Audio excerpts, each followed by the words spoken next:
guys, so for today's video what we're going to start working on is a dripless shaft seal install. So we're going to, last time we were out, this boat has a traditional style stuffing box. They're supposed to, for anyone not familiar, they're supposed to drip while under power. They're not supposed to steady stream while you're idle at the dock. So we were using the bilge pump quite a bit because it was just steady streaming in there. So I tightened it up when we were out, and it got better. It just needed to be tightened up. But anyways, that was one on my list. Coming back out, I want to do that before it's in the water full time. So we're going to go to a dripless style, and I'm going to kind of show that install and show what that's all about today. If anyone's not familiar with them, if you do, they're pretty straightforward, but they're a nice upgrade. So this is the traditional one that's has some time on it.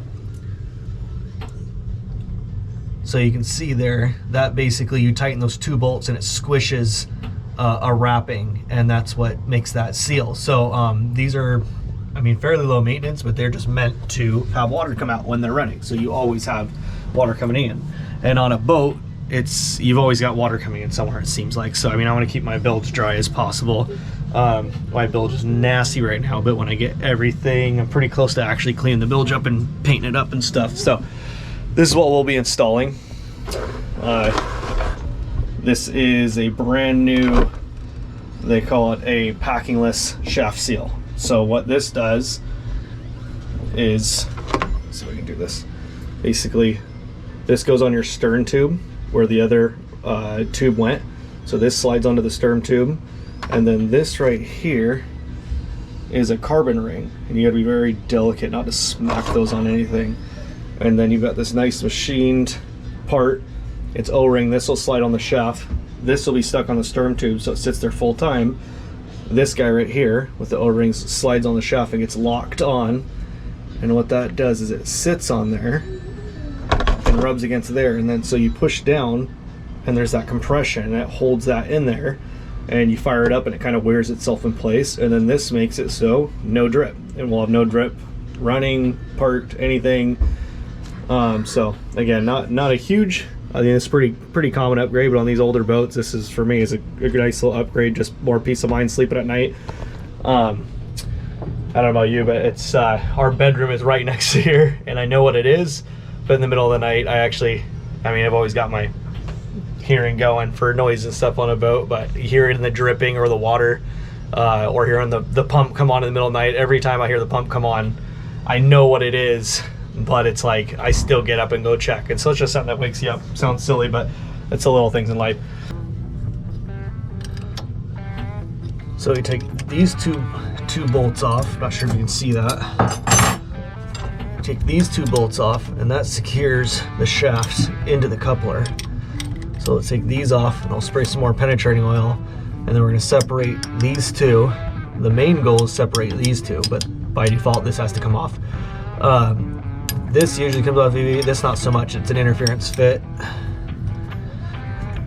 So I'm hoping that that'll come off. That'll be the difference between a long day and a short day.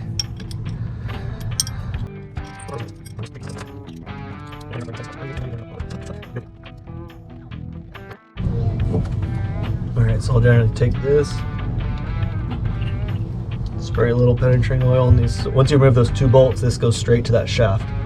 They're just lock screws. So this still doesn't come off yet. I'm gonna have to use a puller.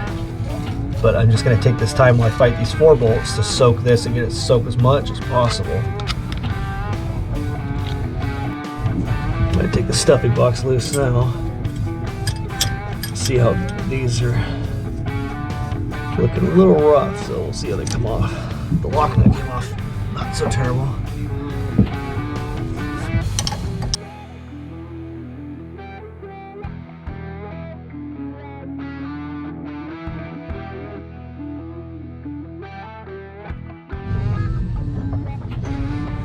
So slide this forward, make sure that's not going to be an issue for me.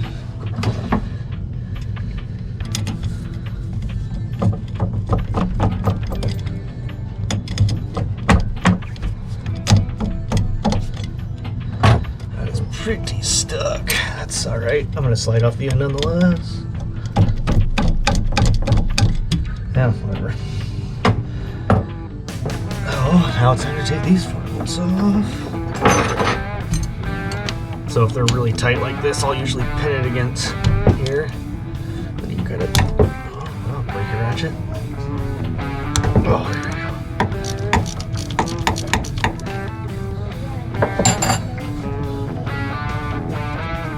I'm not sure why it looks like these nuts are a little bigger, so someone's using different bolts. I'm just gonna keep those together.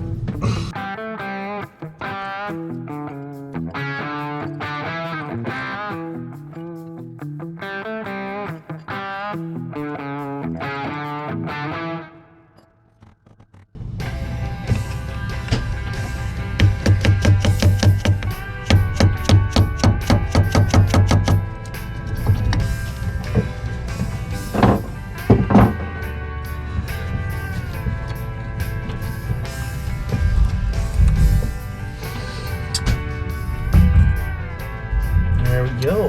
That is a loose flange.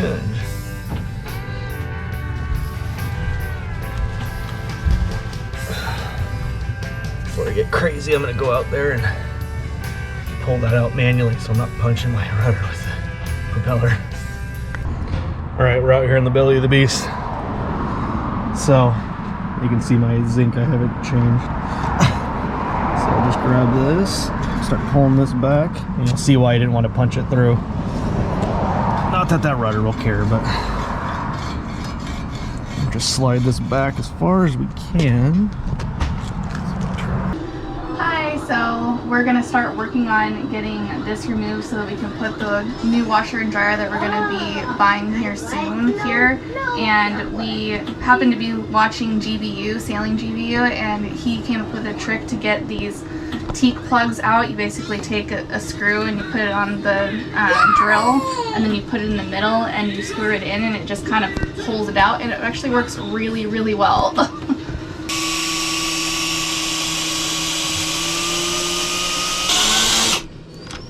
Just like that.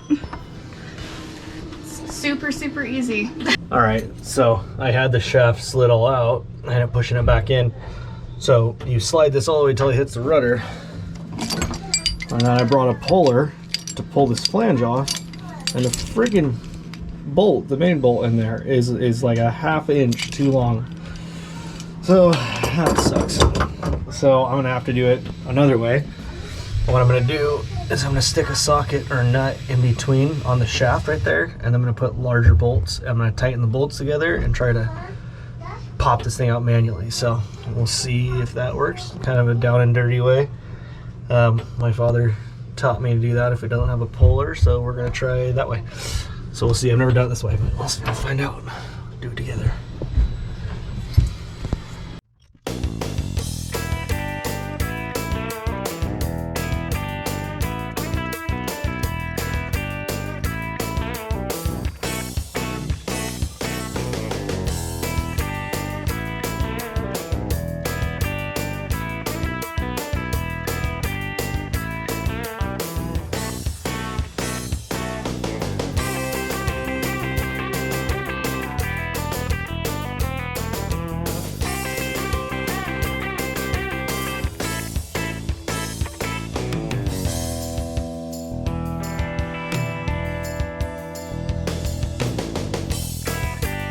Oh, there we go.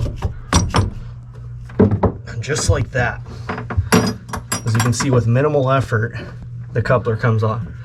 Yeah, right. No, it's they're horrible. They suck. So, anyways, that's the backyard way to do it. If you do it, one thing, if you notice, I had to resituate a lot.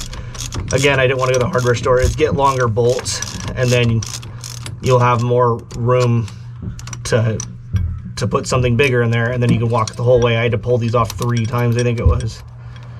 But yeah, this is a good backyard way. Again, I just went from small sockets to a deep socket. So now, oh, that's one way to do it.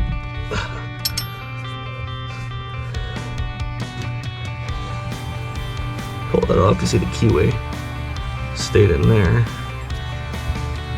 Yeah, man, that's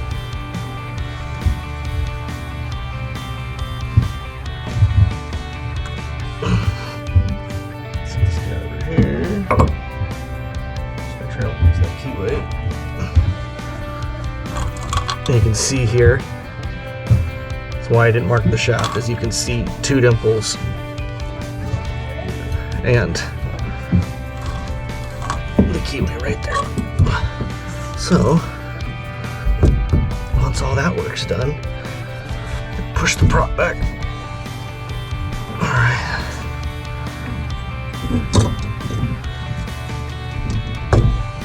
Just a little more. Oh yeah, of course you would.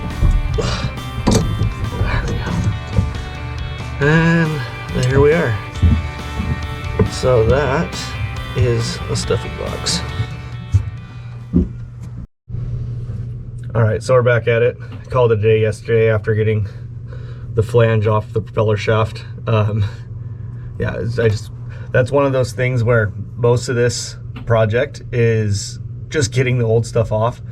Now that putting this stuff back together should be a pretty quick process. But anyways, I got the flange off yesterday, back at it. I got the propeller shaft all cleaned up now for the new Dripless. So it's hard to see back here. A lot of the work I'm going to be doing is back here on the stern tube, but you can actually see it right here. You can see it right here. So that's the part that's coming through the hull, and that's what we're going to clamp onto. So, step 1. And you got to be very careful with this carbon rotor. It's more of a kind of a ceramic kind of looking thing, I guess. And what I'm going to do here is I'm going to measure how far we're going to put this onto the stern tube. You obviously want it plenty far enough, but you don't want it so far. Remember, you're going to be compressing this, that you don't have enough room to compress this without hitting the stern tube. So you do not want the stern tube to contact that carbon ring. So what I'm going to do here is I'm going to measure how deep I want it. And again, off camera, this is going to be kind of hard to see, but you get the gist of it. And then I'll go here on my stern tube, and I'll just do a little mark with my Sharpie.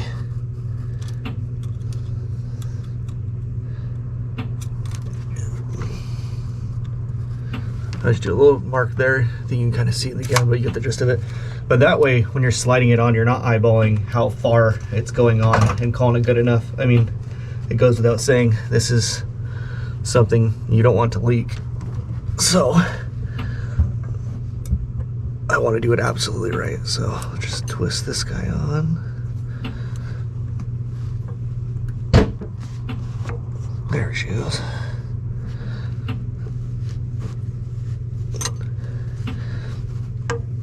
And the reason I do that too is there's like ribbing inside the bellow. So you'll feel it kind of go and stop and go and stop. And sometimes it's hard to tell if you're contacting something or you're just going over those ribs. But now that I measured it, I know I'm not far enough on there yet.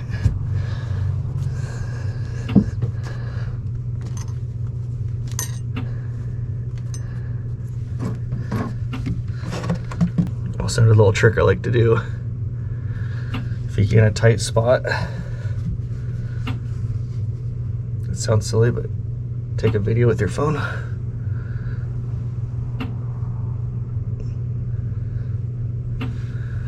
And then you can see what's going on in there.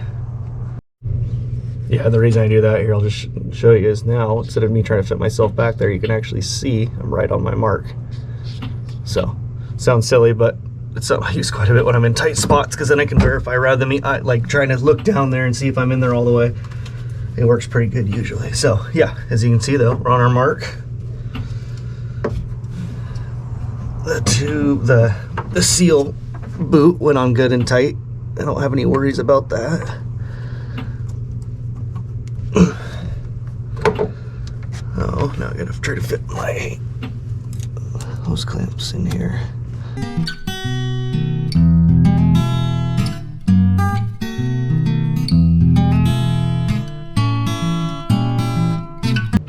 All right, so one thing I'm dealing with right now, I just tried to slide my collar on there, and they should slide on snug with the O-rings, but mine, I mean, I took the O-rings out and it's actually not sliding on. You could tell it's close. So I mean, there's one of two things. They could have underbored the collar a little bit, or this shaft could be original. I mean, it was made in 1983. Who knows? They could have overbored the shaft, because the next size up, seal size, is an 1/8 inch bigger, and that's way too big. So what I'm gonna do, could call the company or have a machine shop open up the bore a little in the collar. So what I'm gonna try and do, this might not be the right way, whatever, but the way I'm gonna do it is I'm actually gonna do something I've done in the shop, or you do in equipment, stuff like that, is I'm gonna heat the collar. I'm not gonna scorch it, not get it crazy hot, bring it up just enough, put the O-rings in at a temp that won't hurt the O-rings, and then slide it on in a hurry, slide it on, and then as it cools, it'll kind of be locked. It'll be interference fit locked in place. So yeah, again, I don't know. This is probably not the right way to do it, but I don't care. This should work. I took the O-rings out, put it in the oven for a second, and it slid right on. So I think we're dealing with like a 1 thou. It might not even be that, honestly, maybe 1 or 2 thou difference, which, because I mean, if I heated up for 5 minutes and it opened up enough, so it didn't need much heat, so it's just that much closer. So I'm either dealing with an overboard shaft or underboard collar, but at the end of the day, I gotta work fast, get it set, and then once it's set, it'll actually lock itself down, which will be kind of nice, because that's the only thing you don't want, is that collar to back off. That's where water comes in. So another thing, a good little trick to heat parts, you don't want to be, or I don't like putting like torch flame to stuff and everything. So a good trick to do is use the oven. Now, if you have a wife like mine who doesn't care for you putting parts in the oven, do it when she's not around. Funny part being, she's gonna edit this later. She's not here right now, so sorry, babe. But I get them in here, and it gets kind of a nice slow heat on them, nothing too violent, and yeah, it should be what I need to get this thing on. So I'll kind of show you that. I'm going to be working quick through this one because time is of the essence, obviously. So yeah, let's see how it goes. All right, so here we go. Hot part. Come on, there you go, babe. Come on. So what's one fast move?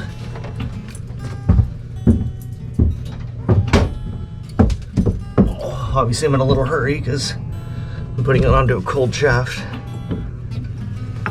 That's where I gotta watch it.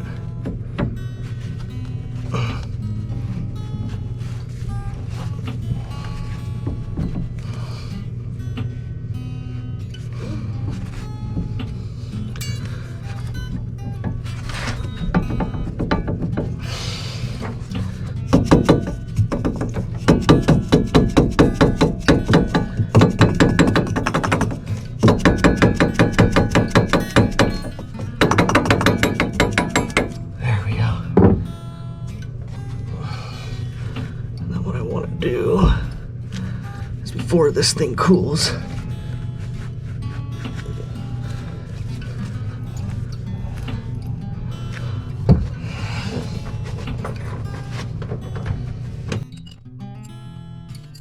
this is how we set preload. So I've got final mount here. We're starting to snug up just like I expected. There we go. So we want to bring that up to that face. Okay.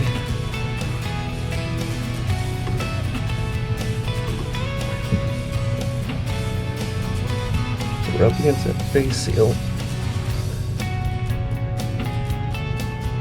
There we go. And then I'm going to mark it. Doesn't have to be anything super good. And then the preload is just as it sounds, where actually this bellow kind of works as a spring in a sense. So I'm going to push it back. I'm going to push it back until we're 3/4 of an inch. And we'll take a little bit of force. Push it back to 3/4 of an inch. Back from that line. I'm just going to set this guy in here so I can lock it.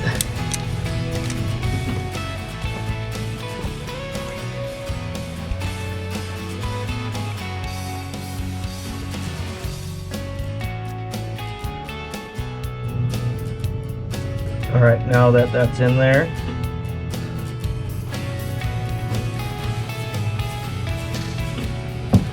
so you really want to make sure these set screws are tight, because if this collar ever walks forward, all that pressure, and that's all how this thing works, is all pressure. If that ever walks forward, that collar, and the water will start gushing in.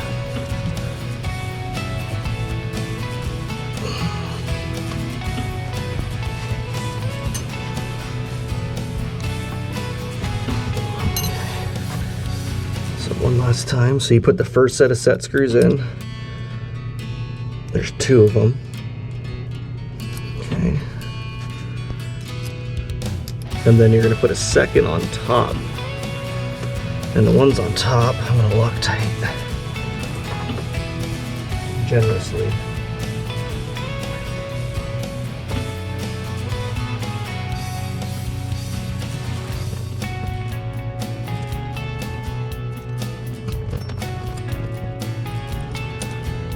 I also got, so a good trick too is to put, a lot of people put hose clamps here just in case those set screws walk. Obviously a hose clamp will kind of hold it back. You know, this is definitely something I'll be checking quite often, but or you can order these collars. I ordered this through PYI separately. That's what the shaft seal is, the brand. And it's just a little lock collar that goes around. You buy it for your shaft size. In my case, it's 1 3/8. And then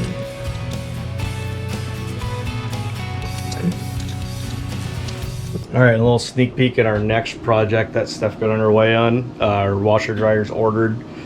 Should be here hopefully in a week or so. And this is where we're gonna put it. We kind of got the table in disarray. So we got this little spot. The previous owners cut the couch and put the bulkhead here, or this little mini bulkhead, which we just friggin' hate because you walk right out of the bathroom into here. So we're actually gonna end up putting the washer dryer here. It fits perfect, building a cabinet in. And then since we've got this, we really like this table, but this hard mounted stanchion here for it, we'd like it to be removable. So we're gonna make this turn into a bed for guests, but also just have it removable. So me and Steph like to sit up here and hang out while the kids are down in the saloon watching TV. So we're gonna have this pop out. So anyways, we're gonna do stanchions here for the table, do some stuff with the tabletop, washer dryer on here, and then build a cabinet for that. So that should be coming up here in probably a week or 2. Yeah, so just a little update. What's next.